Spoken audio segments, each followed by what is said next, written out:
ভারতকে একটা কথা স্পষ্ট করে বলে দিতে চাই, ভারতের সাথে বাংলাদেশের সম্পর্ক তখনই হবে যখন ভারতের সাথে বাংলাদেশের সম্পর্ক হবে সম্মানের, যখন ভারতের সাথে বাংলাদেশের সম্পর্ক হবে সমতার। কিন্তু ওই ভারত বিগত 16 বছরে দেশের সাথে দলের যে সম্পর্ক করেছিল, ভারতের সাথে আওয়ামী লীগের যে সম্পর্ক করেছিল, সেই সম্পর্ক যদি আগামীতে তারা স্বপ্ন দেখে, সেই সম্পর্ক এই বাংলাদেশে আর কোনোদিন সফল। এই নতুন বাংলাদেশে আজকে জেলায় জেলায় থানায় থানায় বিভিন্ন ভাবে আমার যারা শহীদ ভাই, শহীদ পরিবার, আহত যোদ্ধা, তাদেরকে নিয়ে মামলাগুলো নিয়ে পলিটিক্যাল নেগোসিয়েশন হচ্ছে।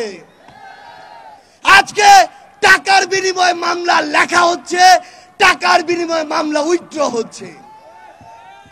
আমরা ওই পুলিশ সদস্যদের, বাংলাদেশ পুলিশকে একটি কথা স্পষ্ট করে জানাতে চাই, ওই খুনি হাসিনা বিগত 16 বছরে আপনাদের এই প্রতিষ্ঠানটিকে টিস্যুর মতো ব্যবহার করেছিল।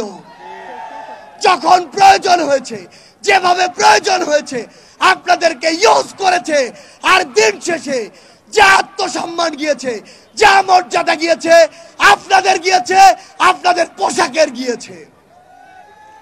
কিন্তু আজ এই অভ্যুত্থান পরবর্তী সময়ে আপনাদের ওই পোশাকটিকে যদি ওই খুনি হাসিনার দোসররা কিংবা অন্য কেউ কিংবা অন্য কোনো গোষ্ঠী অন্য কোনো ভাবে ব্যবহার করার চেষ্টা করে, তাহলে আপনাদেরকে এক সময় আস্থা করে নিক্ষেপিত হতে হবে। বাংলাদেশ সেনাবাহিনী 2009 সালে তাদের যে ইমেজ, সেই ইমেজটি হারিয়েছে। ওই বিডিআর হত্যাকাণ্ডে যখন তাদেরকে, তাদের অফিসার ভাইদেরকে হত্যা করা হয়, তারা নিশ্চুপ ছিল ওই খুনি হাসিনার চক্রান্তে, খুনি হাসিনার হুকুমে। ওই শাপলা চত্বরে যখন আমাদের ভাইদেরকে বিভিন্ন ট্যাগ দিয়ে উগ্রপন্থী বলে হত্যা করা হয়েছিল, তখন যখন বাংলাদেশ সেনাবাহিনী তাদের জায়গা থেকে ওই তাদের পাশে দাঁড়ায়নি, প্রতিবাদটি করেনি, তখন তাদের ইমেজের ক্ষুণ্ণ হয়েছিল। 2024 সালে ওই কারফিউ দিয়ে খুনি হাসিনা যখন মসনদে টিকে থাকতে চেয়েছিল, তখন সেনাবাহিনী রাজপথে নেমে তাদের ইমেজের ক্ষুণ্ণ করেছিল। কিন্তু এই 24-এর অভ্যুত্থানে 5ই আগস্টে ওই খুনি হাসিনার হুকুমে এদেশের গণমানুষের উপরে গুলি না চালিয়ে, বুক ঝাঁঝরা না করে জনগণের পাশে দাঁড়ানোর জন্য সেনাবাহিনী তার পুরো আত্মসম্মান আবারও ফিরে পেয়েছে।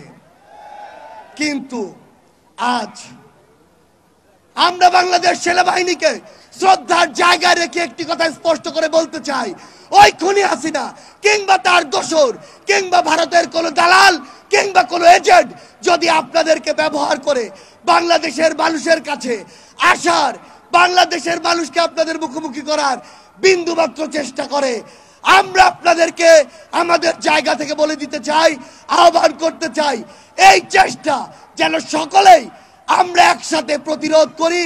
আপনারা যেন আপনাদের জায়গা থেকে এমন কোন চেষ্টা বাংলার মাটিতে সফল হতে না দেন।